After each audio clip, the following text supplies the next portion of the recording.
There was a quote I saw from Boo Corrigan about how Michigan's off-the-field scenario and situation and Connor Stallions and sign stealing and all of that didn't play into the ranking at all, saying we really see it as an NCAA issue and not a CFP issue.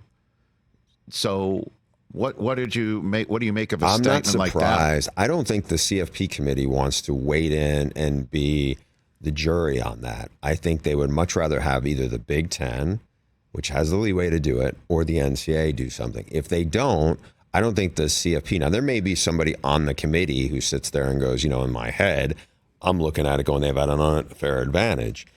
Now, the flip side of that is when they play Penn State in 2 weeks, next week, and when they play, Thanksgiving weekend against Ohio State, those teams are going to come in, you would think, either wristbanded up or completely aware of, all right, they're not getting our stuff. We're going to change whatever, make adjustments. Whatever's going to happen in that game is going to happen.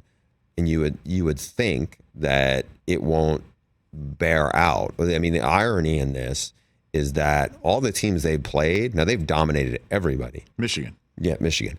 But no one has been truly good on their schedule at this point. But all those teams, you would think they probably would not have needed to have any added intel for that. And that's the whole frustrating element of it. Obviously, everything that I've been talking about with my Michigan friends and my fellow Wolverines and fellow alums, it's a wide range of emotion: disappointment, embarrassment, frustration. Like, everybody has a set of eyes. I mean, Daniel Jeremiah came on this program, one of the most respected people that I know in our community that straddles the line of analysis and scouting and everything like that. He's like, sign stealing had nothing to do with Aiden Hutchinson beating the crap out of the tackle that was across from him a couple of years ago, and that they're dominating in the trenches and things like that, which is why, like, why the hell was this guy, Connor Stallions, free to do what he was doing? That's the ultimate question here that I have, and I know you've just done a whole survey with. We talked to myself and Max Olson, my colleague at The Athletic. We talked to 50 college coaches, many head coaches, but from every conference in major college football. Mm-hmm. And how long did this take? This was a pretty much around the clock for the last week. Okay, this was put everything else on the back burner. We're getting this done this week, and so we started it early last week on The Athletic. On The Athletic, yes, sir. And we wanted to really get into context. So on a scale of 1 to 5, 1 being not a big deal, 5 being very serious. Rate it. How serious do you think this is? Only 2 of the 50 coaches that we spoke to felt like it was under a 3. Most of them felt like it was very serious. Then it was from 2021 on, how much, if at all, credit does this take away from what Michigan did? Obviously, Michigan was 2-4 in the pandemic year.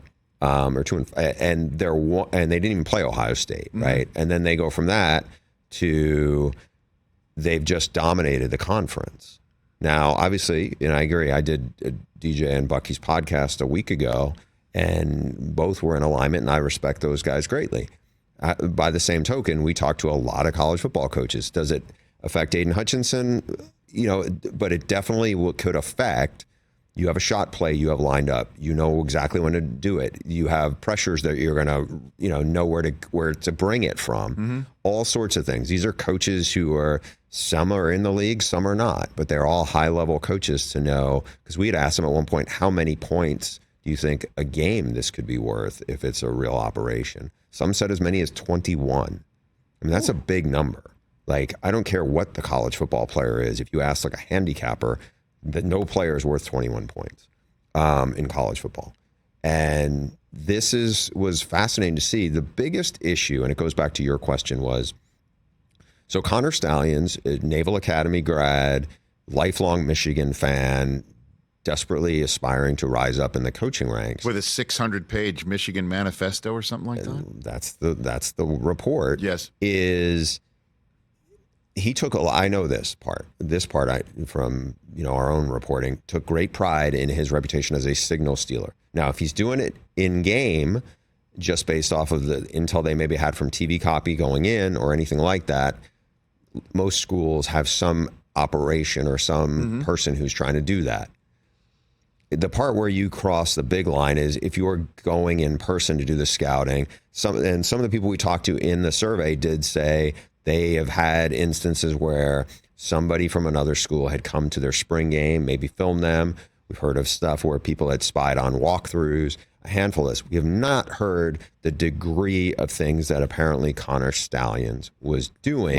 Like holding a laminate with everybody's so many signs things. There's and a things Central like that, Michigan right? thing, if that's him, looks really dubious. What the hell, man? But then the other part of it What's where he a bunch of coaches had issue with this, because one of the questions we asked is, is there any case for plausible deniability for Jim Harbaugh here? Now, first of all, the NCAA is not going to go on that because the NCAA says you were responsible for everybody who works for you. So this is a moot point when it comes to potential violations and and punishments for it. Yeah, because other coaches have been dinged for what their underlings do and saying you didn't know you should have known. Right. But the part that so a couple of coaches I talked to, and these are head coaches in this case, were like, I don't know everything that goes on in my building. You know, and one of them was a Sun Belt coach. Their building is quite honestly a lot smaller than Michigan, a lot less people.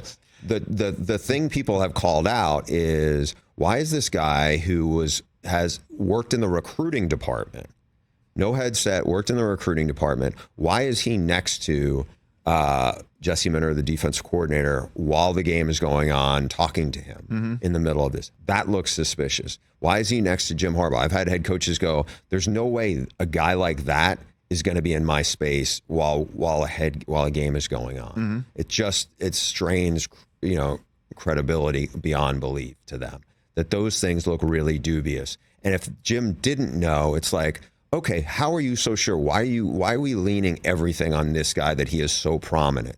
You know, I talked to another coach who in the Big Ten who was like, we heard they had this Navy SEAL guy who was like, on profile, you could say, okay, here's a guy who maybe could have a next level ability to do this. Sure. Yeah, and I talked to people who've been at Michigan who said he was really good. He had an uncanny knack for this. Well, maybe this is why. Did anybody wonder why? Well, it's obvious that it's not uncanny. It's it's what's the word for it? It's dubious. It's hammy. It's like I was saying before. It's like one of my kids who eats something he shouldn't and then leaves the cabinet door open and crumbs trail to his room. I mean, it's ham-handed. Yeah, like it absolutely is. It's done. incredibly sloppy. I had what is he doing? And I mentioned this on our Big Noon show the other day. One of the coaches I talked to said they basically think they should get punished alone for being stupid about how they did this. They should not have gotten caught for years, except they basically. But hold on a second. The problem with that is that means that Harbaugh was directing it. Now, what's the proof on that? Now, I understand you're saying it's strange credulity that this guy It could be. It could be just. Hey, guy's got a naval background. He's really good at this. And you never wonder why is this guy so good at this? I guess he was saying, I'm looking at the tape. I looked at the tape and I saw all this. You're looking at me like that too, and I understand that that's the way you're looking at me like that. And so, but we're finding the fault line on what needs to be proven and what doesn't need to be proven. That's what I'm saying here. Catch the Rich Eisen Show every single day on the Roku channel, 12 to 3 Eastern, for free.